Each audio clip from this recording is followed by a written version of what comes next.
রাজধানীর আদাবরে একটি বাসার লকার ভেঙে ৪৫ ভরি স্বর্ণ চুরির ঘটনা ঘটেছে। এর মধ্যে ৩২ ভরি উদ্ধার হয়েছে ও জড়িত দুজনকে গ্রেফতারও করা হয়েছে। পুলিশ বলছে ফ্যান্টাসি থেকেই গয়না চুরির পরিকল্পনা করে তারা। মাহতাব মিনহাজের প্রতিবেদন। আদাবর ১৬ নম্বর রোডের এই বাসার লকার ভেঙে ৪৫ ভরি স্বর্ণ লুট করা হয়। এ ঘটনায় ভুক্তভোগী বাদী হয়ে থানায় অভিযোগ করলে দুজনকে গ্রেপ্তার করে পুলিশ। বিষয়টি নিয়ে যদিও গণমাধ্যমে কথা বলেনি বাদীপক্ষ। পরে জানা যায় গ্রেপ্তারকৃত কিশোর মাহিন বাদী বাবলি সরকারের আপন ভাইয়ের ছেলে। চুরির কাজে তাকে সহযোগিতা করে বন্ধু রেহান। মাহিন পরিবারের সাথে এই ভবনে থাকতো বলে জানান প্রতিবেশীরা। তার ভাই বউ আর বন্ধু বান্ধব আসছিল, গিয়ে সাত করে নিয়ে এসে তালা ভাঙিয়ে নিছে।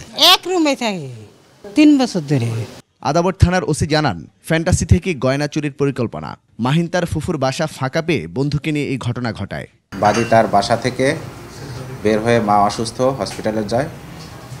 সেখান থেকে এসে দেখে তার বাসায় লক ভাঙা, ভিতরের যেখানে গহনাগুলো রাখা ছিল সেটারও লক ভাঙা। ছোট বয়স তো তারা টাকা দিয়ে অনেক কিছুই করবে, তাদের শখের যত বিষয়গুলো পূরণ করা সেটা করার চেষ্টা করবে।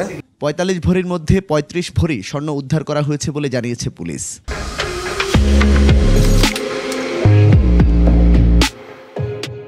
সঙ্গে উদ্ধার করা হয়েছে ২৭,০০০ টাকাও।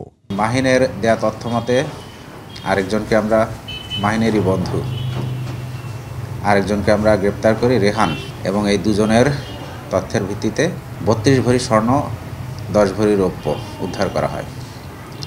বাদীর তথ্য ছিল ৪৫ ভরি অনুমান ৪৫ ভরি স্বর্ণ এবং ১২ ভরি রৌপ্য। পুলিশ বলছে গত ২৮ থেকে ২৯ তারিখের মধ্যে এই চুরির ঘটনা ঘটেছে। ঘটনার তারিখ ২৮ থেকে ৩০ তারিখের মধ্যে যে কোনো সময়। মাহতাব মিনহাজ, ২১ টেলিভিশন, ঢাকা।